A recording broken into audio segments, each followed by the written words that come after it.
Welcome back to Brain Chatter, where we listen past the daily noise and explore topics that are at the intersection of leadership, workplace culture, profit, and sustainability. I'm your host, Derek Brown. Let's get started with today's episode, which is Are Students Prepared for the Workforce? Insights from a School Principal. I hear a lot of people in business and industry, and otherwise, well-intentioned people, I should add, speculate a great deal about K-12 education in the United States and Canada and how the systems could or should do better at getting students career ready. As employers, they are, of course, experiencing the myriad stress factors of a tight labor market. That means if they can't have more potential employees output from the schools, they wish that they were better prepared as a whole as they see it. And for most of them, and for me, most of what I know about K-12 education is either from my memory, which is outdated. I exited the system as a graduate in 1997, or it comes from tidbits I pick up from articles, discussions, speakers. But I don't know what it's really like, and I don't know what's really going on firsthand in public education today. How are students really being prepared for the workforce in K-12? Where better to find out what's really going on day in and day out, learn more about the challenges and successes, and learn about what schools need from employers and community members to help in the success of great output than to have a discussion with a leader on the front lines. And that's why I invited Grayson Lawrence to be the guest. Grayson is the principal of Winterboro High School in rural Talladega County, Alabama. I have lots of questions, Principal Lawrence. Thank you for being here and letting me learn from your insights. Welcome to Brain Chatter. Thank you, Derek. I am so honored to be able to speak with you today about our work in public education. And I hope I can answer some of your questions about how we are preparing our students in K-12 for college or career readiness. Absolutely. Do prospective future employers of your students interact with your school directly? And if they do, how do they do that? They do, Derek. We have a great partnership with many of our local businesses. One significant way is each school typically holds a college and career fair. We reach out to businesses to come and speak with our students about their business, about the kind of employee they want to have, and just to provide our students knowledge about their industry to hopefully spark future employees. We really were the flagship school in Talladega County for project-based learning. And a huge component of project-based learning is a public presentation or some kind of large culminating final product of their learning. And oftentimes our students or our teachers reach out to an industry or business to have them come and see their presentation or reach out to them for resources for those projects. So that's just a few ways in which we reach out to our business and community partners so they can interact with the school. Winterboro is a public county school, which of course means that all of those local companies are clearly contributing to the payment of your students' education through tax dollars. Beyond that, though, what would you say is the biggest need by you, your staff, and the students from all these local businesses to help the students be successful, both as they prepare to become employees of somebody at some point, and then even as they become employees? Is there something that every public school needs from their local businesses and business leaders to help maximize student success? There absolutely is. The message I would like to share with local business and local business leaders is to make it a point to visit schools, particularly visit and get to know their local school principals. We often hear the school didn't reach out. If they need us, they'll ask. I would really like to change that narrative for local businesses and business leaders to reach in. This would benefit us greatly in K-12. I would like them to communicate with local schools on the needs of their businesses. What better way than to talk with the principal and say, we are looking for this type of employee. Can you help us prepare students that we can hire?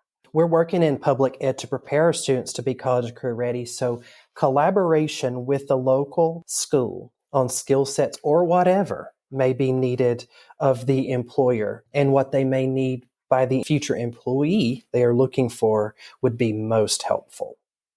Thank you.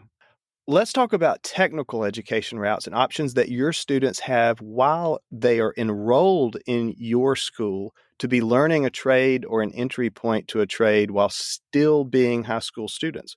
What options are they offered, and how do students learn about those options? Talladega County Schools has a wonderful career technical education program. Students are able to participate in a myriad of different career type courses. And that's, for example, agriculture, an ag class. There's a law and public safety, those students that may be interested in being in law enforcement one day. We're even doing an education and training course for future teachers. There's family and consumer science. There's health sciences, which I would like to note, if a student takes health sciences, oftentimes they leave with a certification where they get their CNA, Certified Nursing Assistant certification. So they're able to go ahead and get a job in healthcare before they even leave high school. Engineering opportunities, building and construction. And I'm sure I'm leaving some of these off because we just try to offer as many opportunities for the career technical programs that we can.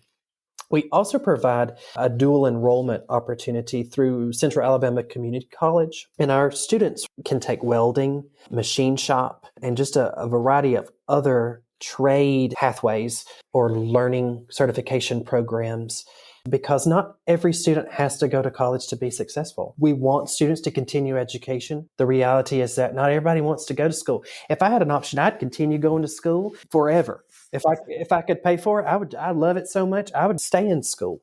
But I know not all students are that way. I always share this story because several years back, I had a student going through the welding program, which then put him in a place where he could do an apprenticeship with Southern Company or Alabama Power as a welder. Well, he went through the welding program, and he, upon graduation, was set to begin working at Alabama Power, making way more money than many of his teachers as an 18-year-old leaving high school. Wow. So there's just great opportunity for our students that are going in that direction. What percentage of the students who enter fifth grade there at your school leave high school, college, military, or career ready? Derek, I'm so glad you're asking me this question because it is a celebration for our school.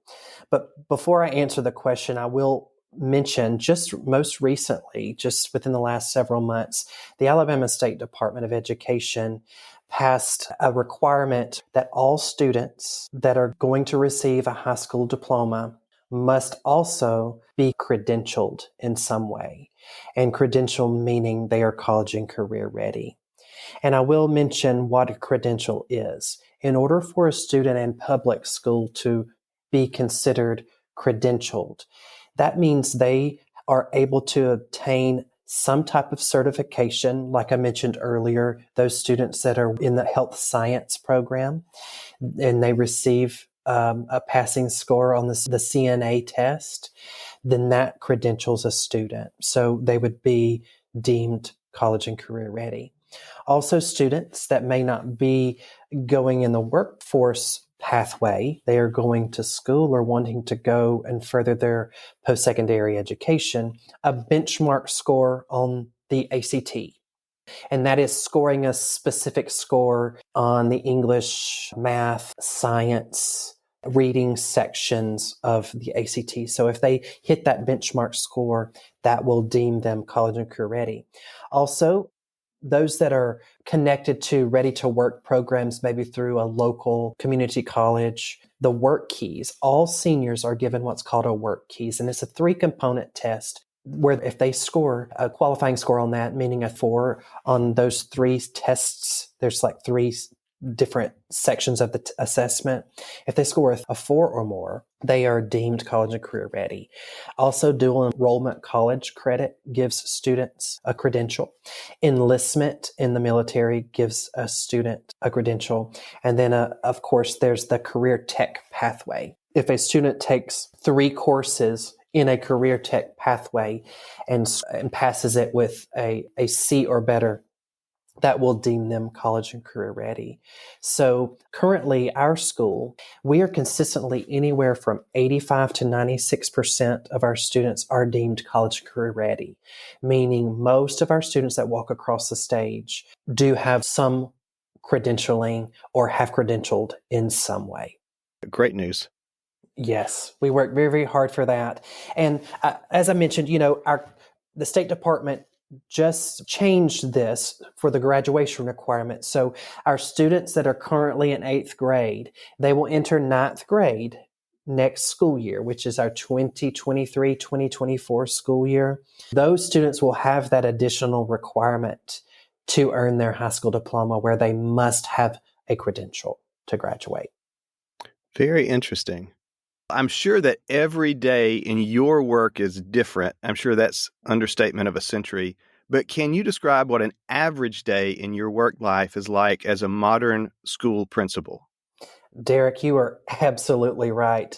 Every day is different. Of course, the management, just like any business leader, is, personnel management, facilities, transportation management, student and staff safety, parent communication, emails, phone calls, just the myriad of managerial type things. But then there's also the most important, really, and that's the lens of instruction. But that can't happen, of course, if you don't have a well-managed building. I tend to, manage by walking around, and that lens of instruction can be instructional support for teachers, discussions on curriculum instruction, data monitoring with them, planning and instructional coaching. That's just a few of the things that you may see me doing or a principal doing on the day-to-day basis. Do you think there are differences in the generation currently in high school compared to when you were in high school yourself? And if so, what are both the positive and negative differences that you are observing? Well, Derek, there are absolutely differences, of course, between the time you and I were in school. When you and I were in school, we did not have a device in each student's hand, whether it be their own personal cell phone or the device that many schools like mine provide. Our school is a one-to-one school, so we provide a Chromebook device to all students. So some of the positive differences, of course, are many. So you can have many innovative approaches to learning, like project-based learning, STEM education, coding, tech-based programs, and initiatives. Those are all available to students now that weren't really in existence when you and I, just a few years ago, we won't talk about how many, right? Were Right. in school. On the other hand, the negative differences is just that. Technology can be a beast to handle. When you and I were in school, if there were student conflicts, it happened within the school. But now those student conflicts happen on social media, which are brought into the school. We as educators work tirelessly to address the innovation and the changing of society and culture and technology. Many of the educators I speak to in our school system and across the state have the desire to prepare our current generation for jobs that have not even been created yet. That's an innovative approach. And so I don't look at it as a doomsday outlook. It's just the matter of having to change with the times and be more innovative and change our instructional approach to kids. Let's talk about your particular school for just a moment. I looked up some stats on Winterboro High School online, and you can tell me whether or not these are accurate. But according to U.S. News, here are some of the facts that I read about. The district that you're in is classified as 76% economically disadvantaged. 64% of students are on the free lunch program. 12% are on reduced lunch programs, and 51% are a minority. I'm assuming close to 100% are rural, meaning limited access to resources that urban and suburban school students probably take for granted. That ranges from not being within walking distance of resources like libraries and parks to difficulty accessing the internet in certain geographical locations that are rural. Even maybe some parts of the area your school students come from have no cell service. Is all of that accurate? And if so, what does that mean for a student's ability to compete with urban and suburban counterparts in high school and after high school? Derek, all of that is accurate. Now, as far as specific percents, sometimes that can be a little outdated on the internet as far as, just the specific demographics of the school system. But yes, we are very rural. We work very, very hard here in Talladega County to prepare our students to be ready to compete with anyone, no matter their zip code. I would mention all of Talladega County schools are considered Title I schools. So every school in our district receives federal funding because of socioeconomic statuses of our schools. A large percentage of our students fall below the poverty level. So that's what qualifies us for Title I. We work very hard, as I mentioned, to provide our students experiences just like any other student in any other school system, regardless of zip code. We have cutting edge technology for our students. We have created an infrastructure, and you are correct. We have students that do not have cell service at home. We have students that do not have internet service at home. And so our district, particularly during the pandemic, had community hotspot locations for them to tap in to internet so we could reach out and continue instruction. As I mentioned, each student has a Chromebook. Well, one of the brilliant things about providing that resource to students so they can continue learning at home is it doesn't require the internet for a lot of the things that are being asked to do.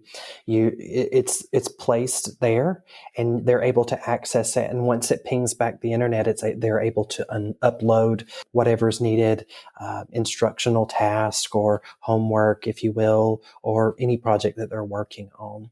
So we try to address that need, and I keep mentioning the word innovative. That's just something that you have to do. Be innovative and resourceful when you are in a situation or live in an area like ours. And our leadership is brilliant in creating those opportunities for students. Very interesting. In the media, we hear a lot about graduation rates, and that seems to be presented as a very significant metric. But is it one of the most important metrics? And what is the graduation rate at your school? And has it changed since you arrived? Yes, graduation rate is definitely something that the media likes to discuss. That is a major component of our high school report card, which the state publishes for our schools. And so we work very hard to graduate all students. But yes, I am very pleased and proud of our graduation rate over the past several years. I can speak as from my 4 years as principal. Every year since I've been principal, we are always graduating at least 95 to 100% of our students. And Wow. you may go, well, that's not 100%. But I would like to point out there's something a lot of people do not realize is I have typically a graduating class that ranges from 38 to 55.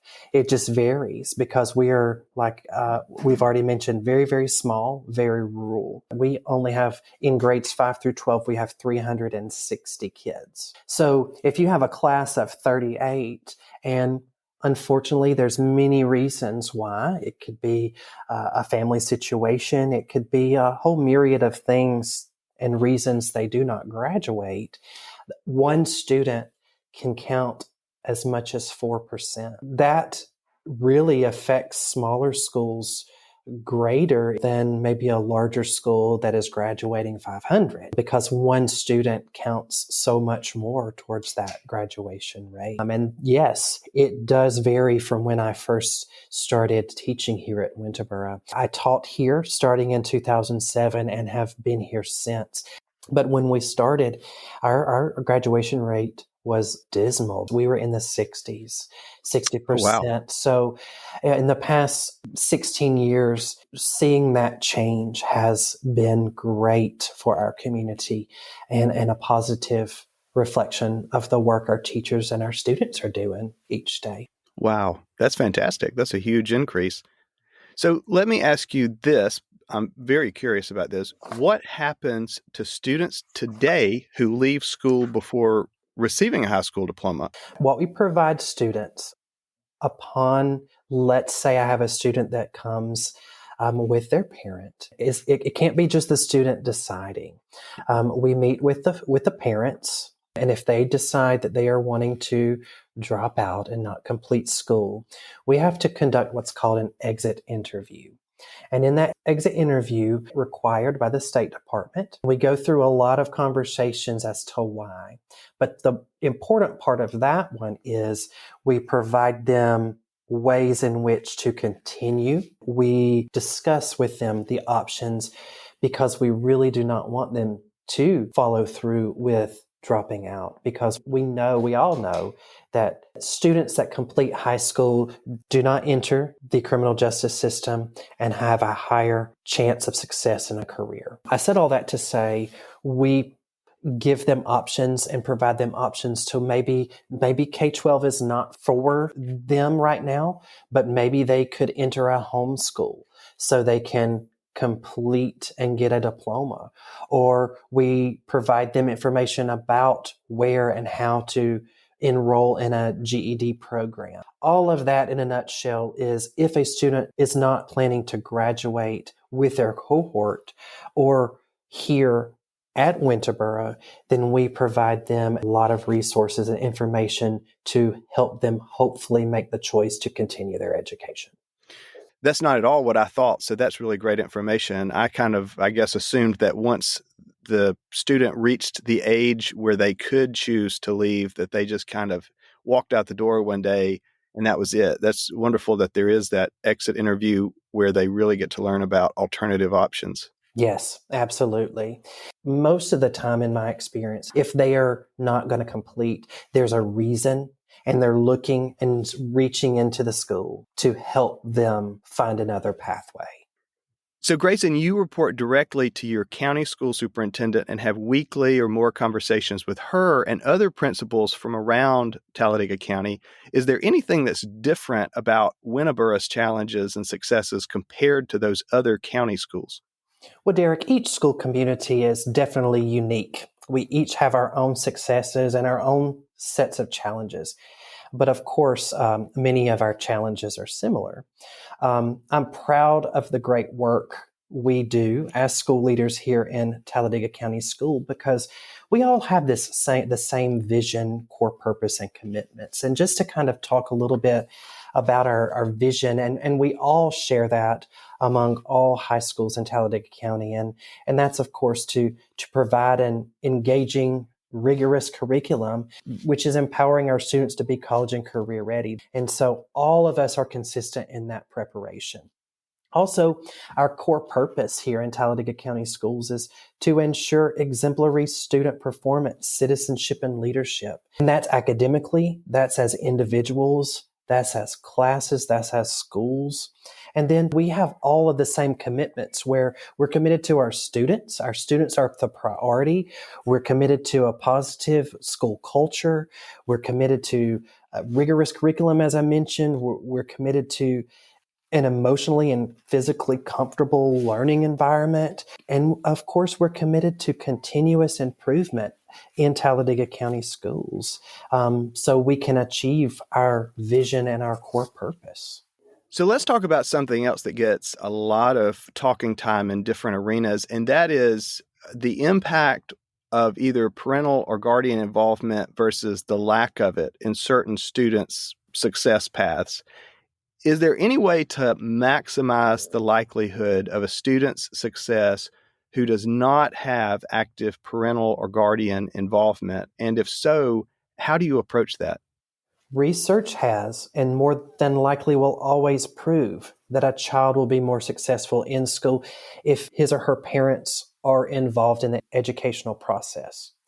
We also know that not all students in public school will have involved parents for a number of reasons. So we work very hard to make connections to our students, where students know that someone will serve as their advocate. So for several years here at Winterboro, a way we help with this, particularly if there is the uninvolved parent, is we created Winterboro families.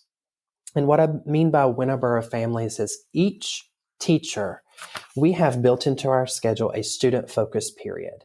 And that's where we focus on the whole child. Those in the education world know more about what I mean. And that's when you focus on the whole child, you're not just focused on teaching math, science, English, and history. When you focus on the whole child, you are also working on the individual, their social and emotional learning, those kind of things. And so we created Winterboro families where every person on our staff has a family. And that ranges from students 15 to 20 per teacher. And in those families, it ranges from a 5th grader to a 12th grader. Now, some may say, oh my gosh, we have 5th grade in the same room with a 12th grader. Yes, only for a short amount of time with the teacher. But the whole idea is that all those involved have one person that they know is their school mom or dad. So that's their advocate.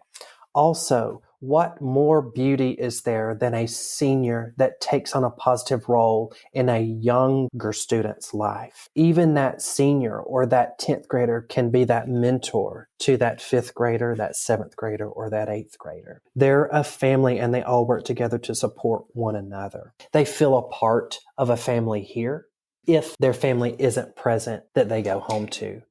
That was prior to our COVID pandemic and the whole shutdown. And that is something that we're working on really reconnecting and reestablishing and even fixing as we continue post-pandemic. If you could go before all of the business owners and business leaders of greater Talladega County and ask them to do just one thing to help your students be successful once they leave your school and enter the first chapter of adulthood, what would be that one thing? Derek, it's a very difficult question to answer one thing, but business owners and leaders, please get in touch with the school principal in their local community so they can collaborate, so the school can understand the needs of the business. Let's talk a little bit about the students who walk out of your doors on graduation day with a diploma in hand. It seems like they usually have one of several likely immediate paths: straight to the military, straight to a 2-year technical college, straight to a 2-year community college that puts them on a path to university, straight to a 4-year university, straight to the workforce, straight into the workforce while they work on some sort of post-secondary education part-time, or, unfortunately, straight to being a non-contributing member of society by doing nothing. First of all, is that set of assumptions correct? And second, can you provide me some insights into what the actual approximate breakdown is for Winterboro? Yes, Derek, you are mostly correct. Beginning in 9th grade, our students begin creating with our school counselor and our career coaches a 4-year plan. And that 4-year plan, of course, is a working document. As a 9th grader, you may think you're going to be an attorney. But when you leave your senior year, you may now know, oh, I really want to be a teacher. So, of course, your 4-year plan is a working document. So what that 4-year plan entails, and this is for every student that enters the 9th grade, they create a plan with our counselors. And that's where they begin looking at their grades. How many credits do I need to have to graduate? What kind of classes are available within our school or within our school community that is going to prepare me for this type of career path that I'm thinking about choosing? I will tell you the breakdown for Winterboro is 100% of our students that walk across our stage has a plan for after high school. And as you said, you're correct. Many of our students have a plan to enter some type of post-secondary education. And many of our students have a plan and already have jobs lined up to begin working after they walk across the stage. But I am confident and very proud that 100% of our students have a plan for life after graduating. Wow. I did not realize that there was that sort of custom plan made for every student. That certainly did not exist when I was in school, or at least where I went to school. That's really fantastic. Thanks for sharing. Yes. Let me now do a proper introduction of Grayson. Grayson Lawrence is in his 4th year as principal at Winterboro High School, as he mentioned, and Winterboro High School is in the Talladega County school system in Alabama. Prior to becoming principal, Mr. Lawrence was assistant principal for 5 years. Prior to administration, he taught beginning band, junior high school band, high school band. He was the co-creator of Opus, a collaborative class combining the 7th grade math curriculum with fine arts at Winterboro. He completed both his bachelor's degree and master's of arts in music education at Jacksonville State University. He completed his certification in instructional leadership from Samford University in 2014, and most recently completed his education specialist degree in teacher leadership from the University of Montevallo in 2016. In 2011, he was Teacher of the Year. In 2014, he received the Chiquita Marber Technology Innovation Award for middle school teachers, as well as a Talladega County's Leader to Learn from Talladega County School Superintendent Dr. Suzanne Lacey. He is a charter member of the Alabama Winds, a professional community band where he plays French horn, having performed at the 2017 Midwest Band and Orchestra Clinic in Chicago, and most recently in 2021 at the Western International Band Clinic in Seattle. He has spent his 16-year career at Winterboro and credits the students, teachers, and community for their love and support.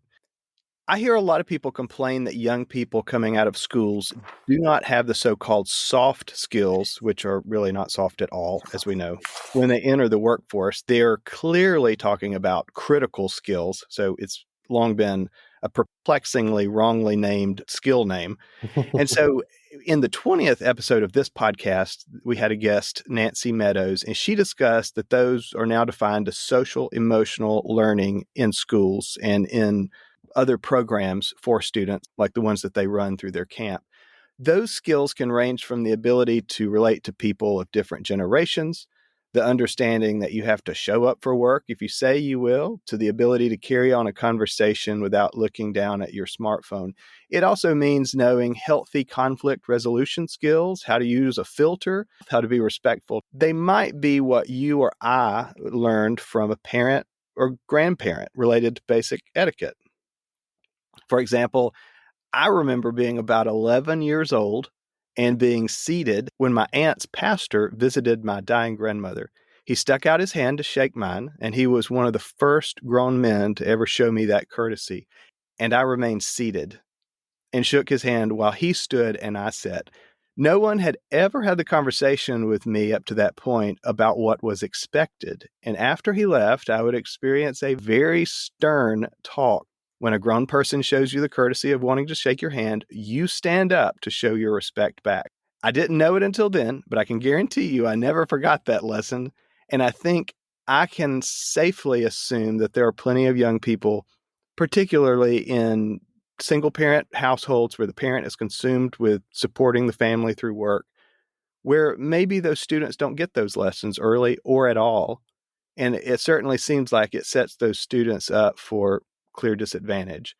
Where do students learn these type of critical skills if their families fail to teach them or don't even know themselves, perhaps? The answer is while they're in school. There are many ways that we here work on those critical skills. You've heard me mention about project-based learning. A huge component of project-based learning is collaboration with peers. It's not students learning on their own, taking notes. It's working in a group. We begin training them from an early age, the roles in which they play in a group. So are they the manager? Do they manage the information being provided to the teacher for that group? Is their role to go get the materials? Already training for the workforce a role in how to work with others. In our school, all of our classroom teachers designate a classroom manager. They change daily. And this is something that's kind of unique to our school. In every classroom I enter, It is the expectation that I am greeted at the door. If I knock on the door to our classroom, a student answers the door, sticks out their hand, looks me in the eye, and introduces themselves as well as tells me what they are learning and what type of learning or what is going on and what is taking place in the classroom. That is already preparing our students. Well, on a job interview, you're going to have to look someone in the eye, shake a hand appropriately. And this happens when we have visitors. If you were to come visit our school, you would definitely have this, and it's always quite noteworthy by our guests that visit. And we've had etiquette training for students and for job interviews, not only for job interviews, but we've had a local community member that does etiquette practice as far as dinner, where you place plates and the cups and the drinks and what fork or spoon to use. So we've trained our students in those ways, and we practice job interviewing etiquette. We provide that opportunity for all students each year in grades 9 through 12. This is where we partner with our local business owners and our community partners. They're able to come in and conduct mock interviews with our students. Those community members and business owners, they have a rubric and they score our students on how they were rated for that interview. It provides them feedback as if they were going to work for their business. What are they looking for? That is such a great thing for our students each year. I think that's something that most people don't know that at least some schools are doing. I think you're correct. And that is actually happening a lot more often than people think, because we know, if a student is wanting to go into college after high school, there's often an interview process in some type of scholarship they're seeking. They may not be trying to land the job, but they're trying to land some money. And those interview skills are just as important for that scenario as it is for getting a job. And so this is actually something that you will find. I know I can speak for Talladega County in most all of our 7 high schools. I know it does happen in other places as well. I'm glad to have learned all of that from you. So only 3 questions left. What is a success that you've seen at your school that you are very proud of? Derek, it's difficult to say the success because, being here now 16 years, there's many things I'm proud of for our school, our kids, and our teachers. And several years ago, we were the recipient of the National School Change Award. And that's given to maybe 2 or 3 schools nationwide. So we were really proud to win that National School Change Award.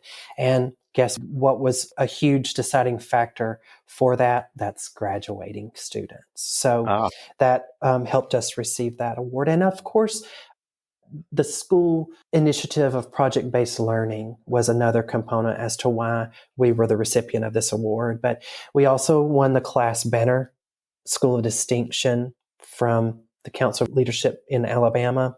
Also, we received STEM certification about 5 years ago. So our students not only obtain a high school diploma, they obtain a high school diploma from a STEM certified institution.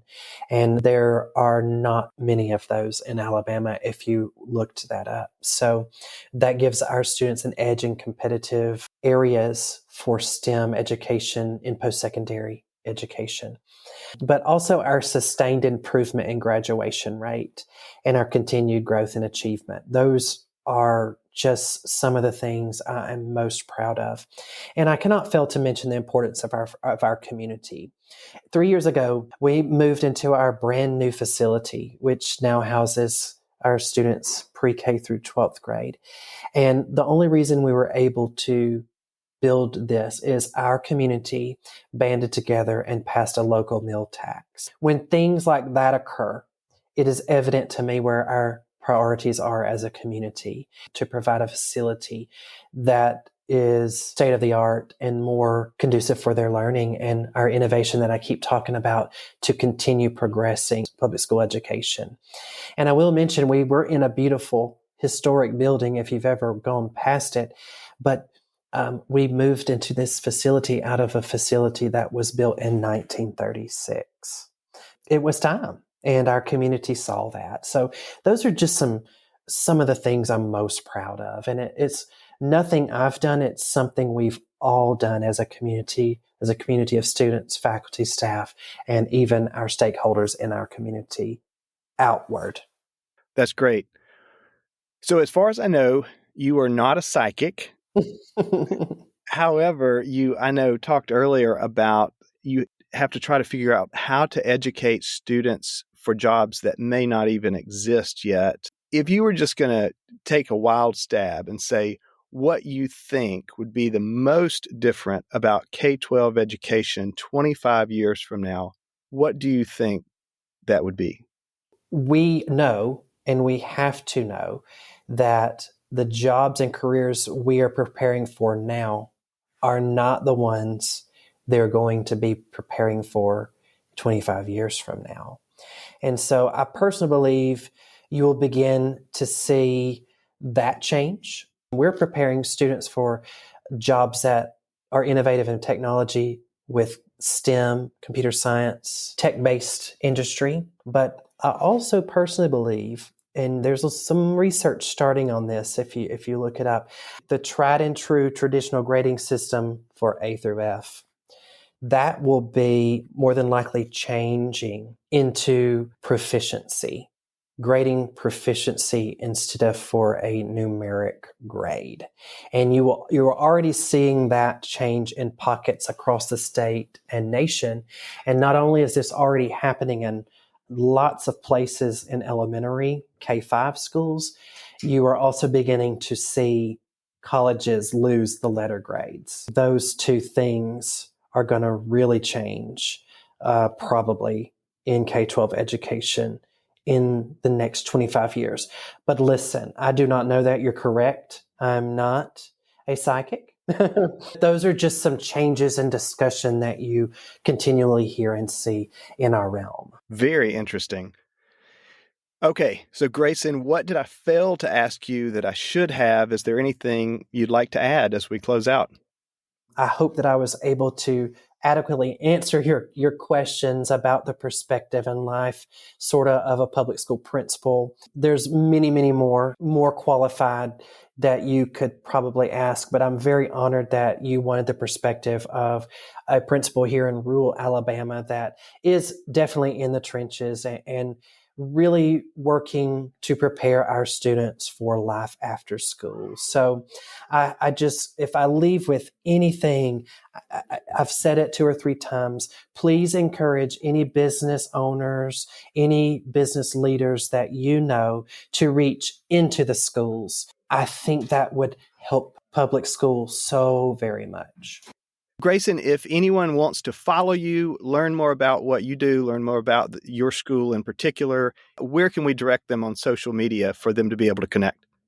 Derek, thank you. I would love for folks to connect and follow our work. What I would like folks to do, if they're interested, is to please follow me on Twitter. That is where I share most of my professional work. My Twitter handle is @Grayson Lawrence. That's @GraysonLawrence. Or you can follow our school website. My Twitter feed goes through the school website as well.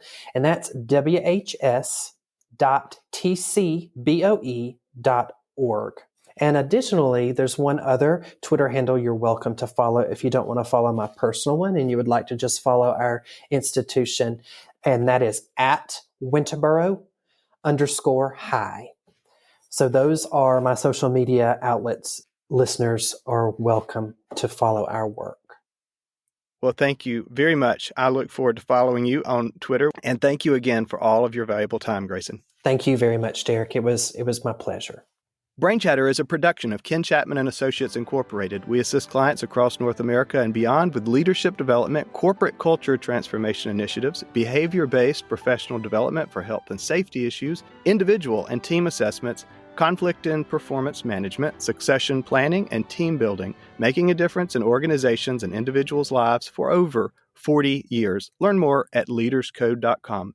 Please consider taking the time to rank or review us wherever you listen to a podcast. The more we get, the more algorithms recommend us to new listeners. Thank you for your time.